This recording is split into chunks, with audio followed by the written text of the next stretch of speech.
السلام علیکم ورحمۃ اللہ۔ عربی کے لیسن میں آج ہم جینڈر کو ہی کنٹینیو کریں گے، اور ہم نے دیکھا تھا کہ جنس جو ہے وہ مذکر ہے اور مؤنث ہے۔ مؤنث کی ہم نے اقسام دیکھی تھی، ایک تو حقیقی مؤنث ہوتا ہے اور ایک ہوتا ہے غیر حقیقی مؤنث۔ اور غیر حقیقی مؤنث میں ہم نے دیکھا تھا کہ علامتی میں 3 علامات تھیں: تا مربوطہ، الف ممدودہ اور مقصورہ۔ اور اس کے علاوہ ایک سماعی مؤنث ہوتا ہے جس کی ہم نے ڈفرینٹ کیٹیگریز گروپس ہم نے کل پڑھ لیے تھے، جیسے ہوا کے ڈفرینٹ کائنڈ کے نام ہے، جو آگ کے نام ہے، اس طرح میں نے سارے گروپس کل ڈسکرائب کر دیے تھے۔ اور کچھ مسلینیس کیٹیگری کے ورڈز بھی تھے جو کہ ہمیں پتہ ہونے چاہیے۔ تو ہم پھر یہ الفاظ دیکھ رہے تھے کچھ، اور ہم اندازہ لگانے کی کوشش کر رہے تھے کہ یہ مذکر ہیں یا مؤنث ہیں۔ تو آج بھی چند الفاظ ہم دیکھیں گے، جس میں سب سے پہلا لفظ ہے عین، اور عین کا مطلب ہوتا ہے آنکھ۔ اب یہ حقیقی مؤنث تو نہیں ہے کیونکہ it's not a true phenomenon. تو ہم پھر دیکھتے ہیں کہ غیر حقیقی، اب غیر حقیقی کے اندر علامتی کے اندر، ناقص کے اندر تا مربوطہ ہے، ناقص میں الف ممدودہ یا مقصورہ وہ بھی نہیں ہے، تو علامتی تو نہیں ہے۔ پھر ہم دیکھتے ہیں سماعی مؤنث۔ سماعی مؤنث کی ایک کیٹیگری یہ تھی کہ وہ جسم کے اعضاء کے جو کہ جوڑے کی شکل میں ہوتے ہیں وہ مؤنث کنسیڈر ہوتے ہیں، تو کیونکہ آنکھیں پیر میں ہوتی ہیں لہٰذا یہ سماعی مؤنث ہوگا۔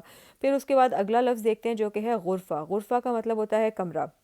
اب اس کے اندر ہم دیکھتے ہیں کہ اینڈ کے اوپر یہ والا گول تا آ گیا، لہٰذا یہ علامتی مؤنث ہے گول تا کی وجہ سے۔ پھر ہم آگے دیکھتے ہیں کوکب، اس کا مطلب ہوتا ہے ستارہ۔ اب یہ مؤنث کی کسی کیٹیگری میں فٹ نہیں ہوتا، یہ ٹرو حقیقی مؤنث بھی نہیں، اور غیر حقیقی کے اندر نہ اس میں کوئی علامت ہے اور نہ ہی یہ سماعی مؤنث کی کسی کیٹیگری میں فٹ ہوتا ہے، لہٰذا یہ مذکر ہے۔ پھر ہم آتے ہیں کتاب، اور کتاب کے اندر بھی سیم ہے، یہ مؤنث کی کسی کیٹیگری میں فٹ نہیں ہوتا، لہٰذا یہ لفظ مذکر ہے، یہ اسم مذکر ہے۔ پھر اس کے بعد ہم آگے چلتے ہیں اور کچھ الفاظ دیکھتے ہیں، اس کے اندر اوکے، اب فوکسنگ بیٹر ہو گئی ہے۔ اس کے بعد اب آگے اگلا لفظ ہے کرسی، اور کرسی کا بھی سیم وہی ہے کتاب جیسا کہ کسی مؤنث کی کیٹیگری میں فٹ نہیں ہوتا، لہٰذا یہ مذکر ہے۔ پھر ہے سیارہ۔ اب سیارہ کے اینڈ کے اوپر ہم دیکھتے ہیں کہ گولتا ہے، لہٰذا یہ علامتی مؤنث ہے۔ پھر ہم اس کے بعد دیکھتے ہیں راس۔ راس کا مطلب ہوتا ہے سر، اور سر جو ہے نا یہ کسی بھی مؤنث کی کیٹیگری میں نہیں آتا فٹ، تو لہٰذا یہ لفظی مذکر ہے۔ پھر آتا ہے رجل۔ رجل مرد کو کہتے ہیں، لہٰذا یہ حقیقی مذکر ہے کیونکہ اس کے ساتھ مؤنث ہوگی، امرأہ میرے خیال ہے۔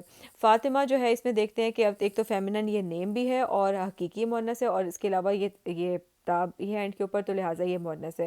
پھر اس کے بعد ہم دیکھتے ہیں اگلا لفظ جو کہ علامہ۔ یہ اسم مبالغہ ہے، یعنی کہ بہت زیادہ ایکسٹینڈڈ فارم، تو اس میں ہم دیکھتے ہیں کہ یہ علامہ جو ہے بیسیکلی یہ مذکر کے طور پر استعمال ہوتا ہے، کیونکہ اگرچہ اس میں مؤنث کی علامت ہے، اینڈ کے اوپر تا ہے، لیکن یہ پھر بھی مذکر ہوگا کیونکہ اس کا میننگ مذکر میں ہے۔ پھر اس کے بعد آگے ہم دیکھتے ہیں مدرسہ۔ اب مدرسہ جو ہے نا اس کے اینڈ کے اوپر ہمارے پاس گولتا ہے، لہٰذا یہ غیر حقیقی علامتی مؤنث ہے۔ پھر آگے آتے ہیں ساعہ۔ ساعہ کے اندر بھی اینڈ کے اوپر گولتا ہے، لہٰذا یہ غیر حقیقی علامتی مؤنث ہے۔ پھر ہم آتے ہیں بیت پہ۔ بیت کا مطلب ہوتا ہے گھر، اور یہ لفظی مذکر ہے کیونکہ یہ مؤنث کی کسی کیٹیگری میں فٹ نہیں ہوتا۔ اور پھر انف جو ہے وہ ناک کو کہتے ہیں، اور ناک جو ہے نا وہ بھی لفظی مذکر ہے کیونکہ پیر میں نہیں ہے اور مؤنث کی کسی کیٹیگری میں یہ فٹ نہیں ہوتا۔ تو یہ تھے کچھ ورڈز، ان کو دیکھ کے ہم نے جو ہے نا اس کو مؤنث کی کیٹیگری میں فٹ کرنے کی کوشش کی۔ اگر وہ اس میں فٹ ہو گیا تو ٹھیک ہے، نہیں ہوا تو اس کا مطلب ہے کہ وہ مذکر ہے۔